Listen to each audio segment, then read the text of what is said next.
الرجیم بسم اللہ الرحمن الرحیم الیوم اکملت لکم دینکم واتممت علیکم نعمتی ورضیت لکم الاسلام دینا صدق اللہ العظیم ان اللہ وملائکتہ یصلون علی النبی یا ایہا الذین آمنوا صلوا علیہ وسلموا تسلیما۔ محبت سے پڑھیے گا الصلاۃ والسلام علیک یا سیدی یا رسول اللہ وعلی آلک واصحابک یا حبیب اللہ۔ الصلاۃ والسلام علیک یا سیدی یا رسول اللہ۔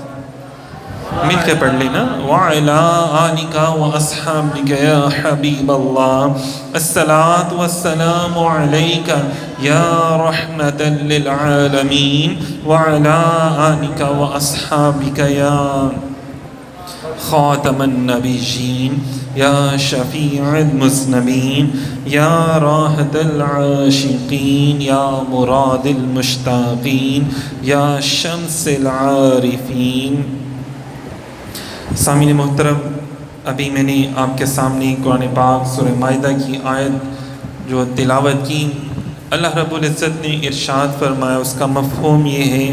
کہ آج میں نے تمہارے لیے تمہارا دین مکمل کر دیا اور تم پر اپنی نعمت تمام کر دی، اسلام کو بطور دین منتخب کر لیا۔ میں نے تمہارے لیے آج تمہارا دین مکمل کر دیا، مطلب جو ہمارا سارا کا سارا دین ہے وہ قرآن پاک میں موجود ہے۔ 23 سال اور کچھ دنوں میں قرآن پاک نازل ہوتا رہا، تو اندازہ کریں، فرمایا کہ 23 سال لگے، اندازہ کریں قرآن پاک کو نازل ہوتے ہوئے، اور 23 سال حضور نے اپنے غلاموں کو قرآن پڑھایا۔ 23 سال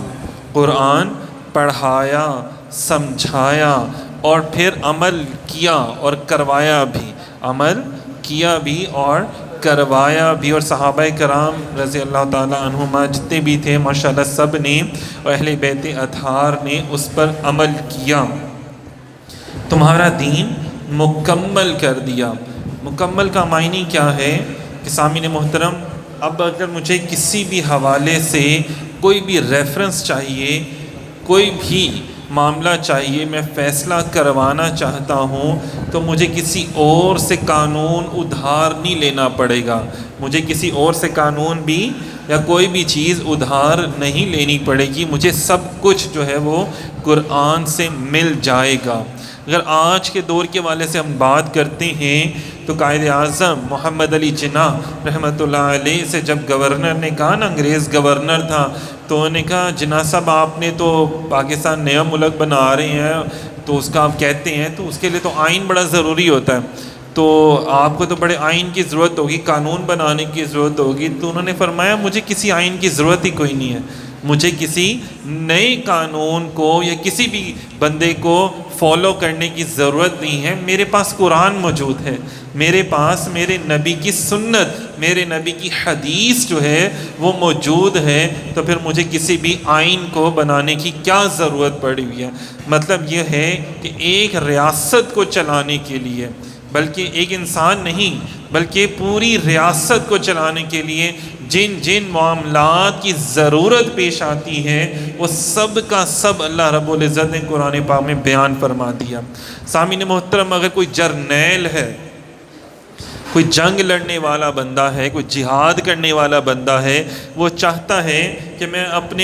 اپنے ملک کی حفاظت کیسے کروں اور میں دشمن فورسز جو ہیں ان پر کیسے فتح حاصل کر لوں، اگر وہ یہ چاہتا ہے کہ وہ فتح حاصل کرے تو وہ بھی قرآن پڑھے تو اس کو بھی رہنمائی مل جائے گی۔ جہاں پہ غزوہ احد کے واقعات ہیں، جہاں غزوہ بدر کو تفصیلاً بیان کیا گیا ہے، اور کتنے ہی معاملات کو تفصیلاً نبی پاک صلی اللہ علیہ وسلم نے پھر آگے اس کو بیان کیا، قرآن پاک میں موجود ہیں، سورہ بقرہ میں موجود ہیں، سورہ نساء میں موجود ہیں۔ اسی طرح اگر کوئی طبیب ہے جو ماہر طبیب بننا چاہتا ہے اور وہ چاہتا ہے کہ مجھے دین اسلام سے جو ہے وہ طب کا علم میں حاصل کروں، تو اس کو چاہیے کہ وہ قرآن کا علم حاصل کرے، اور پھر یہ دیکھیں کہ صاحب قرآن نے وہ اس کی تفسیر کیسے بیان کی ہے، تو یقین جانیں وہ طبیب بھی ماہر طبیب بن جائے گا۔ یہ نبی کریم علیہ الصلوۃ والسلام کی شان ہے نا کہ وہ ایسا طبیب بن جائے گا کہ وہ ظاہری معاملات کا تو علاج کر ہی پائے گا، وہ روحانی معاملات کا بھی ماہر طبیب بن جائے گا۔ دیکھیں نا کیسی بات ہے کہ وہ حضور علیہ الصلوۃ والسلام کی بارگاہ میں جو حاضر ہوتا تھا اس کے ظاہری معاملات تو ٹھیک ہوتے ہی تھے، اس کے روحانی معاملات بھی بڑے بہتر ہو جاتے تھے۔ کسی نے عرض کیا نا یا رسول اللہ مجھے یاد نہیں کچھ ہوتا، تو حضرت ابو ہریرہ رضی اللہ تعالیٰ عنہ نے عرض کیا تھا، تو حضور علیہ السلام نے فرمایا اپنی جھولی آگے کرو۔ جب جھولی آگے کی تو دست شفقت سے کچھ اس میں ڈال دیا، جب ڈال دیا فرمایا سینے سے لگاؤ، سینے سے لگا لیا۔ اب ڈالا جو تھا وہ عام نگاہوں میں تو اوچھل تھا، نظر نہیں آ رہا تھا، لیکن حضور جانتے تھے کہ انہوں نے کیا عطا فرمایا۔ اور پھر دنیا نے دیکھا کہ جتنی بھی احادیث ہم روایت کرتے ہیں، بہت زیادہ بلکہ جو احادیث ہیں وہ حضرت ابو ہریرہ رضی اللہ تعالیٰ عنہ سے روایت کی جاتی ہیں، جو ہزاروں میں جن کا شمار ہوتا ہے۔ اور ایک بندہ جو اپنے آپ کو کہے کہ جی میں کند ذہن ہوں، مجھے کچھ یاد نہیں ہوتا، اور دوسری طرف ہزاروں احادیث کا وہ راوی بن جائے اور اس کو یاد ہو جائے، تو یہ کوئی چھوٹی بات نہیں ہوتی۔ تو یہ میرے سرکار کی شان ہے، کوئی بازو ٹوٹ جائے تو آئے عرض کرے یا رسول اللہ بازو ٹوٹ گئی آپ لگا دیں۔ وہ طبیب کے پاس، ماہر سرجن کے پاس جا سکتا تھا، لیکن وہ طبیب اعظم کی بارگاہ میں پیش ہو گیا۔ وہ جانتا تھا کہ میرے آقا طبیب اعظم ہیں، میرے آقا میرے بازو کو تو ٹھیک فرمائیں گے ہی، اور اگر میرے آقا نے دست شفقت پھیر دیا تو اس بازو میں جو طاقت پیدا ہو جانی ہے وہ کوئی اس کو نیچے گرا نہیں پائے گا دوبارہ سے، اور پھر ایسی طاقت کہ جس کو میرے آقا چھو لیں تو اس کو جہنم کی آگ بھی پھر اثر نہیں کر سکتی۔ تو میرے آقا نے فرمایا کہ دیکھو کیسی کیسی بات ہے نا کہ حضور صلی اللہ علیہ وسلم نے اپنا لعاب دہن لگایا اور دیکھیں اس بازو میں اتنی طاقت پیدا ہو گئی۔ کہتے ہیں جب پہلے جوڑی ہوئی تھی تو وہ طاقت نہیں تھی، جب سرکار نے جوڑی تو جو اس میں طاقت پیدا ہو گئی تو وہ اس سے پہلے کبھی بھی نہیں تھا۔ اسی طرح ہمیں بے شمار ایسے واقعات ملتے ہیں طبیب کے حوالے سے۔ نبی پاک صلی اللہ علیہ وسلم نے کسی کی آنکھ کو لگایا اور کہتے ہیں کہ جی مجھے وہ بھی نظر آنا شروع ہو گیا جو پہلے نظر ہی نہیں آتا تھا، جو عام آنکھ سے، ظاہری آنکھ سے نظر نہیں آتا، تو جو حضور نے آنکھ عطا فرمائی، لگائی، تو باطن کی بھی تمام چیزیں اللہ تعالیٰ نے میری آنکھ کے سامنے روشن فرما دی، کھول دی۔ سامعین محترم، جس نے طبیب بننا ہے تو وہ بھی قرآن پڑھ سکتا ہے۔ جس نے عدل و انصاف قائم کرنا ہے، جو چاہتا ہے کہ میں وکیل اچھا بن جاؤں، جو چاہتا ہے کہ میں جج اچھا بن جاؤں، تو سامعین محترم وہ بھی اگر قرآن پڑھے گا تو اس کے لیے بھی ساری رہنمائی جو ہے وہ قرآن پاک میں موجود ہے۔ جو چاہتا ہے کہ میں اچھا وکیل بن جاؤں تو اس کے لیے بھی ساری رہنمائی ہمیں قرآن میں بھی ملے گی اور سنت مصطفیٰ صلی اللہ علیہ وآلہ وسلم میں بھی ملے گی۔ فرمایا نا کہ میں نے مکمل کر دیا۔ ایک مرتبہ کیا ہوا کہ حضرت عمر فاروق رضی اللہ تعالیٰ عنہ نے ایک کتاب پکڑ لی جو عیسائیوں کی کتاب تھی، اور پکڑ لی اور پڑھنے لگے تو نبی پاک صلی اللہ علیہ وسلم کا چہرہ اقدس جلال میں آ گیا۔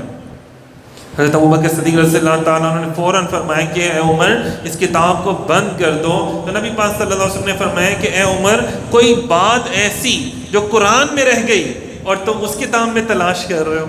قرآن تو وہ کتاب ہے جو ساری کتابوں کو مکمل کرنے والی ہے۔ جو ساری کتابوں میں تھوڑے تھوڑے احکامات آئے یا اس دور کے حوالے سے احکامات تھے، لیکن قرآن وہ کتاب ہے جس کے احکامات تا قیامت کے لیے ہیں۔ یہ صرف یہ نہیں کہ اس دور کے لیے ہے، نہیں، تب بھی جو سرکار نے فرمایا آج سے 1460 سال پہلے وہ تب بھی ویسا امپلیمنٹ ہو رہا تھا، اور آج بھی ویسا ہی امپلیمنٹ ہوگا انشاءاللہ تعالیٰ، اور ہو رہا ہے۔ اور جن قوموں نے دیکھے نا سودی کاروبار کے حوالے سے جو قرآن نے فرمایا، جو نبی پاک صلی اللہ علیہ وسلم نے ربا، سود کے حوالے سے فرمایا، جب کچھ سال پہلے امریکہ میں، یورپ میں بڑے بڑے لوگوں کی معیشت جو تھی وہ ٹھپ ہو کے رہ گئی تھی، نیچے بیٹھ گئی تھی، جناب دیوالیہ نکل آیا تھا، تو سارے بڑے جو تھے معیشت دان، بڑے بڑے لوگ سارے جو اس کو جانتے ہیں وہ سب سر جوڑ کے بیٹھ گئے۔ تو وہاں پہ ان کا ایک صدر بھی بیٹھا ہوا تھا، تو وہ کچھ نہیں بول رہا تھا۔ لوگوں نے کہا جناب آپ کچھ نہیں بات کر رہے۔ انہوں نے کہا کہ اگر تم یہ چاہتے ہو نا کہ تم اس کا مسئلہ حل تلاش کر لو تو تم مسلمانوں کے نبی کی سیرت کا مطالعہ کر لو، اور ان کے لیے اتنا آسان ہے جس طرح میں چائے پی کے منہ کے ساتھ لگا کے کپ نیچے رکھتا ہوں نا، اتنی دیر میں انہوں نے یہ مسئلہ بھی تمہارا حل کر دینا تھا اگر تم ان کو پڑھو۔ اور جب انہوں نے یقین کریں کہ جب انہوں نے سیرت رسول صلی اللہ علیہ وسلم کا مطالعہ کیا تو اس کے بعد انہوں نے اپنے ممالک سے سود کو جب ختم کیا تو پھر ان کی معیشت بھی اوپر آنا شروع ہو گئی۔ آج ہم مسلم ممالک میں دیکھیں کتنا سود چل رہا ہے، خاص کر پاکستان میں کتنا سود چل رہا ہے، جہاں پہ ہم اور لوگوں کی باتیں مانتے یورپ امریکہ کی، تو یہ بھی بات مان لینا، کیونکہ انہوں نے آپ کے آقا کی بات مانی ہے، جس ہستی کے بارے میں آپ ذکر نہیں کرتے۔ لوگ کیا کہتے ہیں، ہمارے معیشت دان، ہمارے بڑے سو کالڈ پڑھے لکھے لوگ جو ہیں وہ یہ کہتے ہیں کہ نہیں یار وہ 1460 سال پہلے کی بات ہے، آج امپلیمنٹ نہیں ہو سکتی، آج عمل درآمد نہیں ہو سکتی، نہیں آج تو ہم نے انگریزوں کا قانون ماننا ہے۔ اور بھائی جن کو تم مانتے